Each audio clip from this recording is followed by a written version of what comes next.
नमस्कार साथियों।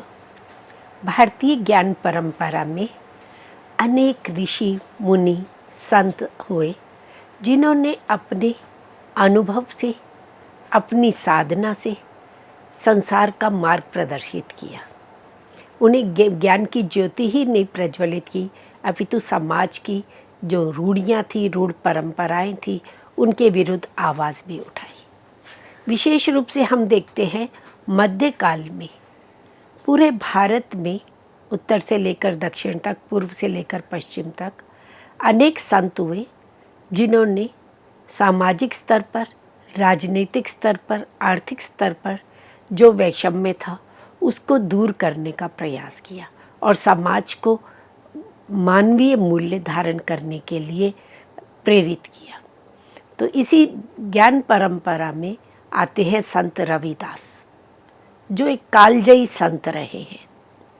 भले ही उनका जन्म, उनका कार्यक्षेत्र मध्यकाल रहा, परंतु आज भी उनके द्वारा दी गई शिक्षाएं, उनके द्वारा प्रदत्त ज्ञान हमारा मार्ग प्रदर्शन करता है। संत रविदास की सामाजिक चेतना क्या है, आज हम इस विषय पर चर्चा करेंगे। संत रविदास मध्ययुगीन संत काव्य परंपरा के जगमगाते माणिक्य रहे हैं। उदात्त मानवीय संवेदना से अनुप्राणित रहे हैं। संत रविदास युग दृष्टा, आत्मचेता, विवेक संपन्न संत रहे। कोई भी रचनाकार हो, चाहे वे लौकिक रचना कर रहा हो या आध्यात्मिक साधना के क्षेत्र में हो, वे अपने समाज से विमुख नहीं रह सकता। समाज का परिवेश, सामाजिक परिस्थितियाँ, सामाजिक रीति रिवाज, परंपराएं किसी न किसी रूप में उसे अवश्य प्रभावित करती हैं और उन सामाजिक परंपराओं का ही अध्ययन वे करता है, उसका विचार करता है, चिंतन करके, और फिर उसे अपनी वाणी के द्वारा अभिव्यक्त करता है। कोई भी रचना अपने समय के समाज का पूरा एक दस्तावेज कहलाती है और वह समाज की सृजनात्मक अवस्थाओं से युक्त रहती है। किसी भी रचना की रचनाधर्मिता की सार्थकता समाज की सृजनात्मक विचारणाओं से जुड़कर ही संभव हो पाती है। साहित्य में समाज के सुव्यवस्थित कलात्मक चित्र बिंब प्रतिबिंब भाव से विद्यमान रहते हैं और यही कारण है कि हिंदी साहित्य के प्रसिद्ध आलोचक, इतिहासकार आचार्य रामचंद्र शुक्ल जी ने साहित्य को जनता की चित्तवृत्ति का प्रतिबिंब माना। उनके शब्दों में अगर हम कहें तो प्रत्येक देश का साहित्य वहाँ की जनता की चित्तवृत्ति का स्थायी प्रतिबिंब होता है। तब यह निश्चित है कि जनता की चित्तवृत्ति के परिवर्तन के साथ साथ साहित्य के स्वरूप में भी परिवर्तन होता चला जाता है। साहित्य जनता की चित्तवृत्ति का प्रतिबिंब है, तो जनता की जैसी चित्तवृत्ति होगी, साहित्य भी उसी के अनुरूप रचा जाएगा। अगर हम मध्यकाल की बात करें, संत रविदास का जन्म 15वीं शताब्दी के मध्य में हुआ और उससे पूर्व 10वीं शताब्दी से ही भारत में मुगलों का शासन, पहले तुर्क आए, हूण आए, शक आए और फिर मुगलों का शासन हुआ और इस तरह से शासक वर्ग निरंतर आक्रमण करता रहा और जनता के सुख दुख की उन्हें चिंता नहीं थी। अपनी राज्य सत्ता का विस्तार करना था। राजनीतिक क्षेत्र में हम देखते हैं छोटी छोटी रियासतें थी और प्रत्येक रियासत स्वयं को एक देश के रूप में मानती थी। तो पूरे एक राष्ट्र की संकल्पना उस समय नहीं थी। जिस प्रकार से आज हम एक पूरा भारत की संकल्प बात करते हैं और सभी राज्य उसके अंतर्गत आते हैं, पर उस समय राज्य नहीं थे। प्रत्येक रियासत, प्रत्येक गढ़ अपने आप में स्वतंत्र होता था। चित्तौड़ पर आक्रमण हो रहा है तो पास में जो दूसरी रियासत है उसे इस बात की चिंता नहीं थी, वो उसकी सहायता के लिए नहीं आता था। और इसका लाभ उठाया विदेशी आक्रांताओं ने और धीरे धीरे पूरे भारत पर वे आक्रमण करते गए और उन्हें पराजित करते चले गए और जनता उदासीन रहने लगी। कौन नृप होई हमई का हानि, कोई भी राजा बने उनको कुछ नहीं लेना देना था, तो इसलिए जनता में एक उदासीनता का, एक निराशा का, अवसाद का भाव व्याप्त हो गया। तो राजनीतिक स्तर पर तो समाज की जो स्थिति थी, देश की जो स्थिति थी, वे हमने अभी बात की संक्षेप में। जहाँ तक सामाजिक स्तर की बात करें तो समाज दो वर्गों में मुख्य रूप से बटा हुआ था, एक हिंदू समाज और दूसरा मुस्लिम समाज। हिंदू समाज में भी वर्ण व्यवस्था के कारण ब्राह्मण, क्षत्रिय, वैश्य, शूद्र चारों जातियों में, चारों वर्णों में विभाजित था और ये वर्ण व्यवस्था जो कभी कर्म के आधार पर होती थी, वह इस काल तक आते आते जन्म पर आधारित हो गई। समाज में अनेक रूढ़ियाँ, अनेक कुरीतियाँ प्रचलित हो गई। पर्दा प्रथा, विधवा का प्रताड़न किया जाता था, बाल विवाह होने लग गए। तो अनेक समाज में रूढ़ परंपराएं और स्त्री को बाहर निकलने का, शिक्षा प्राप्त करने का अधिकार नहीं था और उच्च वर्ग के लोग निम्न वर्ग के साथ बहुत भेदभाव का आचरण करते थे। जो छोटी जातियां थी उन्हें मंदिर में प्रवेश उनका वर्जित था, वे शिक्षा का अधिकार प्राप्त नहीं कर पा रहे थे। तो निम्न वर्ग के भीतर कहीं हीनता की भावना घर करती चली जा रही थी। अपने ही समाज में वे अपने आप को तुच्छ अनुभव कर रहे थे। समाज में उच्च वर्ग उनकी भर्त्सना करता था और दूसरी ओर जो मुस्लिम समाज था, शासक वर्ग उस वर्ग का था, तो शासक वर्ग का होने के कारण उनको अधिक लाभ प्राप्त थे, उन्हें कर नहीं देना पड़ता था, जबकि हिंदू समाज को अनेक प्रकार के कर देने पड़ते थे, जजिया लगाया जाता था। और मुस्लिम समाज में भी उलेमाओं का अधिकार था, राजा उलेमाओं के, काजियों के कहने पर चलते थे और वह संकीर्ण मनोवृत्ति के थे। तो इस तरह से पूरा समाज दो वर्गों में बटा हुआ था, एक और हिंदू समाज और दूसरी ओर मुस्लिम समाज, और दोनों ही समाज में अपने भिन्न भिन्न प्रकार के वर्ग भेद, जातिगत भेद आदि विद्यमान थे। उनकी अपनी रूढ़ परंपराएं थी और ये सब तत्कालीन समाज चेता संतों ने अनुभव किया। समाज की इन कुरीतियों को, इन बुराइयों को उन्होंने देखा कि सामाजिक वैषम्य का मूल कारण क्या है, उसको जानने का प्रयास किया और उन मूल कारणों को दूर करने के लिए उन्होंने अपने उपदेश दिए, उन्होंने समाज को प्रबोधित किया। और यहाँ उन्होंने देखा कि जो जातिगत भेदभाव है वे समाज की सबसे बड़ी बुराई है। ये वर्ग भेद और जाति भेद को उन्होंने मानवता का सबसे बड़ा विरोधी और महारोग की संज्ञा दी। अधिकांशतः हम संत देखते हैं वे निम्न वर्ग से आए हैं। नामदेव देखते हैं छिपा जाति से थे, सदना कसाई थे, सेना नाई थे, धन्ना जाट थे, दादू दयाल धुनिया थे, कबीर जुलाहा थे, रविदास चर्मकार थे। तो विभिन्न संत जो समाज में थे वो अधिकांशतः निम्न वर्ग से थे और उन्होंने अपने जीवन में स्वयं इस तरह की प्रताड़नाओं को अनुभव किया था, सहन किया था और ये देखा कि यही सबसे बड़े मानवता के विरोधी हैं।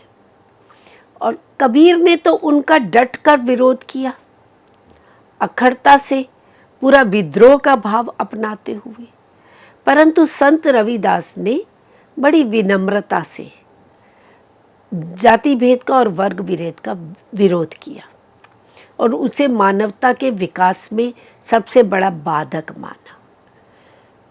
जातिगत भेदभाव को वे महारोग कहते हुए संबोधित करते हैं कि जात पात के फेर मही उरझी रही सब लोग, मानुष ताकू खात है रविदास जात कर रोग, कि उलझ रहे हैं सब लोग, समाज में सभी लोग, चाहे वे ब्राह्मण है, क्षत्रिय हैं, वैश्य है, कोई भी है छोटे वर्ग के, सभी किस्में हैं, जात पात के फेर में उलझे हुए हैं। और यही उलझना मानुषता को खात है, मानवता को समाप्त कर रहा है, इंसानियत को खा रहा है। और रविदास इस जाति को क्या कहते हैं? रोग, महारोग का नाम देते हैं कि ये रोग धीरे धीरे पूरे समाज को पतन की ओर ले जा रहा है, उसे खाए चले जा रहा है। और हम देखते हैं कि प्रारंभ में वैदिक काल में स्त्रियों को भी शिक्षा का अधिकार था। अनेक विदुषी स्त्रियां रही हैं, गार्गी रही है, मैत्रेयी रही है, कात्यायनी रही हैं, और जिन्होंने केवल शिक्षा प्राप्त ही नहीं की, केवल वेदों का अध्ययन नहीं किया, अपितु शास्त्रार्थ भी किए। तो इस तरह से वैदिक काल में समाज में मानवीय मूल्य थे, समाज की व्यवस्था भिन्न थी, और उस समय जो जैसा कर्म कर रहा था उसके आधार पर उसकी जाति बना दी जाती थी। जो युद्ध भूमि में जाता था तो उसे क्षत्रिय कह दिया जाता था, जो समाज की सेवा करता था तो उसे शूद्र कह दिया जाता था, जो व्यापार करता था, समाज का भरण पोषण करने का दायित्व ले लेता था, उसे क्षत्रिय का वैश्य कहा जाता था, और जो अध्ययन अध्यापन में रत रहता था, शिक्षा प्राप्त करता था और समाज को शिक्षित करता था, उसे ब्राह्मण कह दिया जाता था। तो इस तरह से वैदिक काल में हम देखते हैं कि जाति जन्म के आधार पर नहीं अपितु कर्म पर आधारित थी। परंतु धीरे धीरे समाज में रूढ़ियों के चलते, कुरीतियों के चलते, स्वार्थ लिप्सा के कारण जाति को जन्मना मानना स्वीकार कर लिया गया, जिसके कारण आगे चलकर वही जाति व्यवस्था, वही वर्ण व्यवस्था जो किसी समय समाज के लिए एक संतुलन का कार्य कर रही थी, समाज की प्रगति का द्योतक थी, वही जन्म के पर आधारित होने के कारण समाज के पतन का, समाज के विनाश का कारण बनने लगी। और मध्यकाल में तो ये भेदभाव अपने चरम पर पहुंच चुका था। छोटी जाति के लोगों को मंदिर में नहीं जाने दिया जाता था, अगर कोई उसका स्पर्श भी कर जाते थे तो उनको बहुत बुरा भला सुनना पड़ता था, और उच्च जाति को स्नान करने के लिए जाते थे। तो इस तरह से छोटी जाति को अनेक प्रकार के अपमानों से नित्य प्रति अपमानित होना पड़ता था। और रविदास इसी कर्म पर आधारित न होकर जन्म पर आधारित जाति व्यवस्था पर आक्षेप करते हुए, उसका विरोध करते हुए कहते हैं, रविदास जन्म के कारण होत न कोई नीच, नर को नीच करी डारी है, ओछे कर्म को कीच। कि जन्म के कारण, कि आपका जन्म किस वंश में हुआ है, किस कुल में हुआ है, ये आपके अधिकार में नहीं है। प्रभु ने सबको समान रूप से भेजा है, सबका जन्म एक ही प्रकार से होता है, सब एक ही जैसा शरीर लेकर के आते हैं, और जन्म के कारण कोई ऊंच या नीच नहीं होता है। परंतु नर को नीचा कौन करता है? मनुष्य नीचा कब कहलाता है? जब वे ओछे कर्म करता है, जब वे तुच्छ कर्म करता है, निम्न कर्म करता है।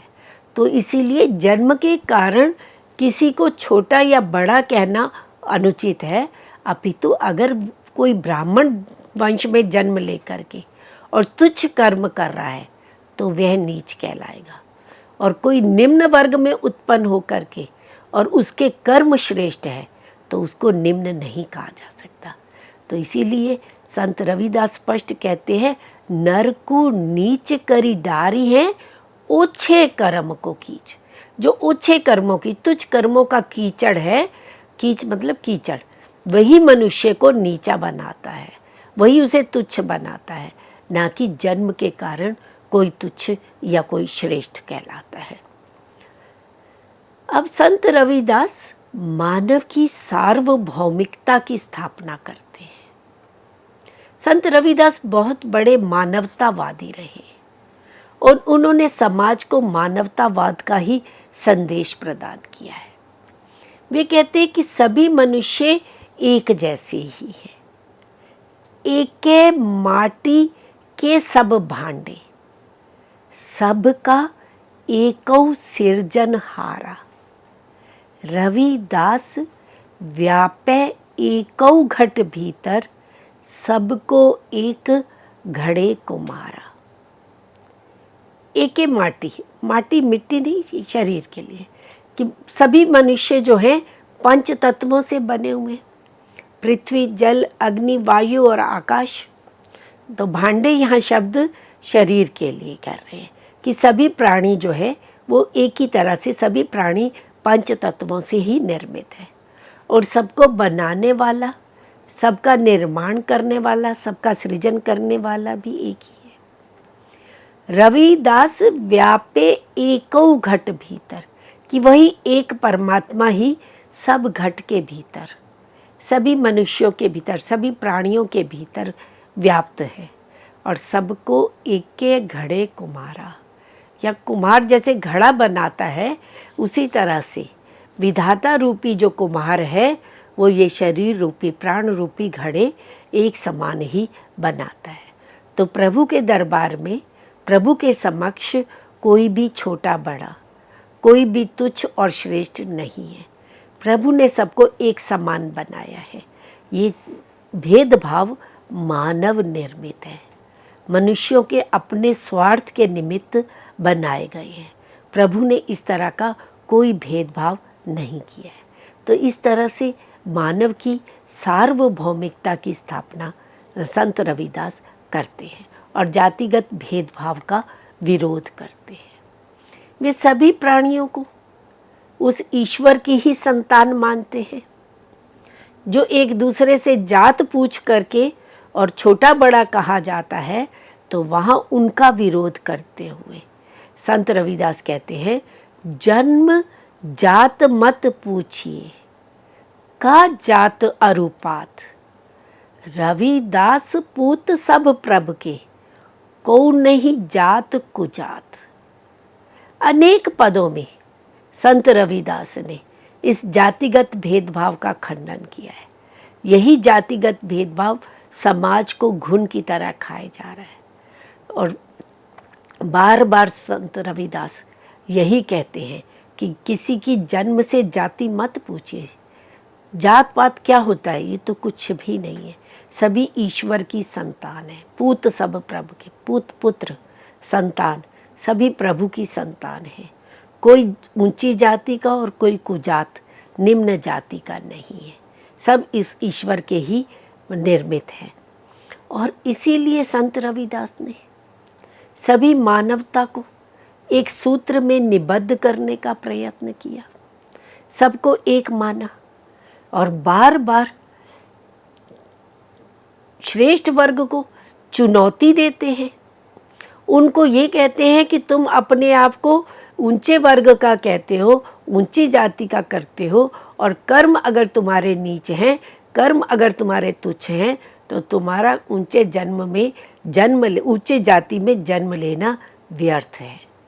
और कोई निम्न वर्ग में जन्म ले रहा है तो और कर्म उसके श्रेष्ठ है, तो उसे निम्न जाति का कहकर उसका तिरस्कार करना, उसकी भर्त्सना करना उचित नहीं है। और इसीलिए संत रविदास ने अनेक भक्तों के उदाहरण दिए, गणिका का उदाहरण दिया, अजामिल का उदाहरण दिया, विदुर का, शबरी के उदाहरण दिए। संत रविदास भले ही उन्होंने पुस्तकीय ज्ञान प्राप्त नहीं किया था, पर पौराणिक कथाओं से, धार्मिक कथाओं से वे परिचित थे, पूर्णतया परिचित थे। इसीलिए वे निरंतर उन्हीं भक्तों के दृष्टांत देते हैं जो निम्न वंश में उत्पन्न होने पर भी उच्च वैष्णव भक्ति को प्राप्त किया। शबरी का उदाहरण देते हैं, गणिका का उदाहरण देते हैं, अजामिल का उदाहरण देते हैं। विदुर का उदाहरण देते हैं। तो इस तरह से वे कहते हैं कि ईश्वर के समक्ष भाव का स्थान है, जन्म का स्थान नहीं है। उसका जन्म उच्च कुल में हुआ है या निम्न कुल में हुआ है, वे महत्व नहीं रखता। महत्व रखता है कि उसकी भावना कैसी है, उसके कर्म कैसे हैं। और इसीलिए वे मनुष्यों को संबोधित करते हुए कहते हैं कि जब तक ही मनुष्य जातिगत भेदभाव के पीछे पड़ा रहेगा, जब तक वो ऊंच नीच के भेदभाव में रहेगा, तब तक एक मानव दूसरे मानव के सुख दुख से नहीं जुड़ सकता। रविदास न मानुष जुड़ सके, जो लो जात न जात। जो लो, जब तक ये जातिगत ऊंच नीच का भेदभाव न समाप्त नहीं हो जाता, तब तक मनुष्यों में परस्पर जुड़ाव, परस्पर एक सूत्रता नहीं हो सकती, तब तक मानवता का विकास नहीं हो सकता। इसीलिए वे सभी को, चाहे वे हिंदू समाज के उच्च वर्ग के लोग थे, ब्राह्मण क्षत्रिय आदि, या मुस्लिम समाज के पुरोहित थे, काजी आदि थे, उन सबको संबोधित करते हैं। अंतर इतना है कि कबीर ने भी सबको संबोधित किया और सबको लताड़ा भी है, सबकी भर्त्सना भी की है, हिंदू धर्म की बुराइयों के विरुद्ध भी आवाज़ उठाई और मुस्लिम वर्ग की बुराइयों की ओर भी उन्होंने आवाज़ उठाई। दोनों के धर्मों के जो भेदभाव थे, दोनों में जो कुप्रथाएं प्रचलित थी, उनका वे डटकर विरोध करते हैं और एक सामाजिक चेतना जागृत करने का सद प्रयास इन संतों के द्वारा किया गया। अब कोई ब्राह्मण वंश में जन्म लेता है पर कर्म उसके वह नहीं है, अध्ययन अध्यापन नहीं करता, यजन याजन नहीं करता, स्वयं ज्ञान प्राप्त नहीं करता और समाज को ज्ञान प्रदान नहीं करता, तो उसे ब्राह्मण नहीं कहा जा सकता। संत रविदास सच्चा ब्राह्मण किसको कहते हैं? जो आत्म तत्व को पहचानता है, जो ब्रह्मत्व में लीन है, वही सच्चा ब्राह्मण है। ऊंचे कुल के कारणे ब्राह्मण कोय न होए, जो जानई ब्रह्म आत्मा, रविदास कही ब्राह्मण सोए। कि केवल ऊंचे वंश में, केवल ब्राह्मण वंश में जन्म ले लेने के कारण ब्राह्मण कोय न होए, कोई ब्राह्मण नहीं कहला सकता, कोई ब्राह्मण नहीं बन सकता। कौन है वास्तविक ब्राह्मण? जो जानई ब्रह्म आत्मा, जो ब्रह्म के विषय में, आत्मा के विषय में, उनके स्वरूप के विषय में पूर्णतया ज्ञान प्राप्त करता है, वही ब्राह्मण कहलाता है, उसे ही ब्राह्मण कहते हैं। ब्राह्मण वही जो ब्रह्म विचारे। कबीरदास भी यही बात कहते हैं कि जो ब्रह्म का आत्म विचार करता है वही ब्राह्मण है। और सच्चा शूद्र कौन है? उसके लिए वे कहते हैं, जो अति पवित्र है सोई सूदर जान, जो कुकर्मी अशुद्ध जन, तिनहि न सूदर मान। तो कहते हैं कि जो अति पवित्र आत्मा वाला है, जिसका मन शुद्ध है, उसे ही शूद्र जानो। और जो कुकर्मी है, बुरे कर्म करने वाला है, अशुद्ध जन, अशुद्ध मन वाला है, जिसके मन में विकार है, तिनहि न सूदर मान, उसके शूद्र नहीं मानो। जो वर्ण व्यवस्था में कर्म भेद भी कर दिया गया था, ब्राह्मण चाहे कितना भी अच्छा कार्य करे, बुरा कार्य करे, वे ब्राह्मण ही है। और शूद्र कितना ही श्रेष्ठ कर्म करने वाला हो, कितने ही वैष्णव धर्म का पालन करने वाला हो, परंतु उसे तुच्छ ही माना जा रहा था। तो संत रविदास स्पष्ट कहते हैं कि जो कुकर्मी है, बुरा कर्म करने वाला है, जो अशुद्ध व्यक्ति है, तिनहि न सूदर मान, वो तो शूद्र मानने लायक भी नहीं है। तो इस तरह से वे सच्चा ब्राह्मण और सच्चा शूद्र क्या है, ये बता करके समाज की जन्मना जो वर्ण व्यवस्था का एक कुरीति आ गई थी, उसका वे विरोध करते हैं। समाज में एक और जहाँ सामाजिक स्तर पर वर्ण व्यवस्था का जातिगत भेदभाव था, वहीं दूसरी ओर धार्मिक क्षेत्र में भी धर्म और संप्रदायों को लेकर के अनेक भेदभाव उत्पन्न हो गए थे। प्रत्येक पंथ वाला, संप्रदाय वाला अपने संप्रदाय को, अपने मत को श्रेष्ठ मानता था और दूसरे को तुच्छ मानता था। और ये धर्मगत भेदभाव एक और हिंदू मुसलमानों में था, हिंदू मुस्लिम में था, हिंदू धर्म और इस्लाम धर्म में था, और दूसरी ओर हिंदू धर्म के भीतर भी वैष्णव, शैव, शाक्त आदि का भेदभाव था। और इस्लाम धर्म में भी सूफी अलग आए और शिया और सुन्नी का भी भेदभाव था। तो जो धर्मगत भेदभाव है, जो समाज के भीतर मनुष्य के भीतर खाई खड़ी करने वाले, खाई को बढ़ाने वाले हैं, तो उन धर्मगत भेदभावों का भी संत रविदास ने खंडन किया। वे कहते हैं कि परमात्मा सार्वदेशिक, सार्वकालिक है, उसे मंदिर मस्जिद में ढूंढना व्यर्थ है।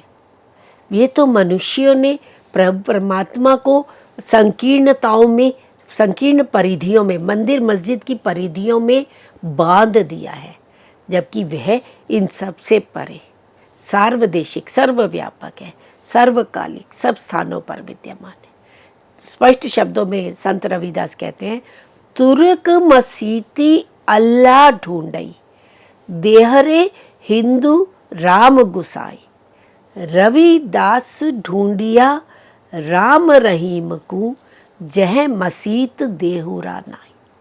कि जो तुर्क हैं वो मस्जिद में जाकर के अल्लाह को ढूंढते हैं, और देहरे होता है मंदिर, और मंदिर में हिंदू जाकर के राम को ढूंढते हैं। तो राम और रहीम जो है वो मंदिर में अथवा मस्जिद में नहीं है। रविदास क्या कहते हैं कि मैंने तो राम और रहीम को वहाँ ढूंढा जहाँ मस्जिद और देहुरा, मंदिर नहीं है।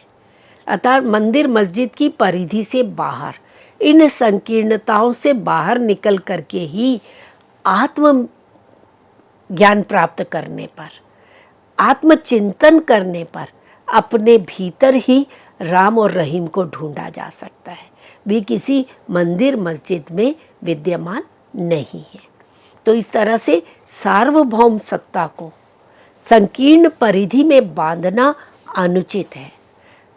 तभी रविदास कहते हैं, मस्जिद सो किछु घिन नहीं, मंदिर सो नहीं प्यार, दो में अल्लाह राम नहीं, कह रविदास चमार।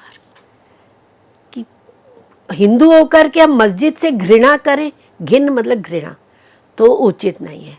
और ना ही मुझे कोई मंदिर से प्यार है, ना मुझे मस्जिद से घृणा है, और ना ही मुझे मंदिर से प्रेम है। दो में, इन दोनों में ही अल्लाह और राम नहीं है। ये रविदास स्पष्ट शब्दों में कहते हैं कि हम मनुष्यों ने परमात्मा को, उस प्रभु को, उस राम रहीम को संकीर्ण परिधियों में, मंदिर मस्जिदों में बांध दिया है, और ये करना अनुचित है। तो परमात्मा कैसे है? सार्वभौम सत्ता है, सार्वकालिक है, सार्वदेशिक है।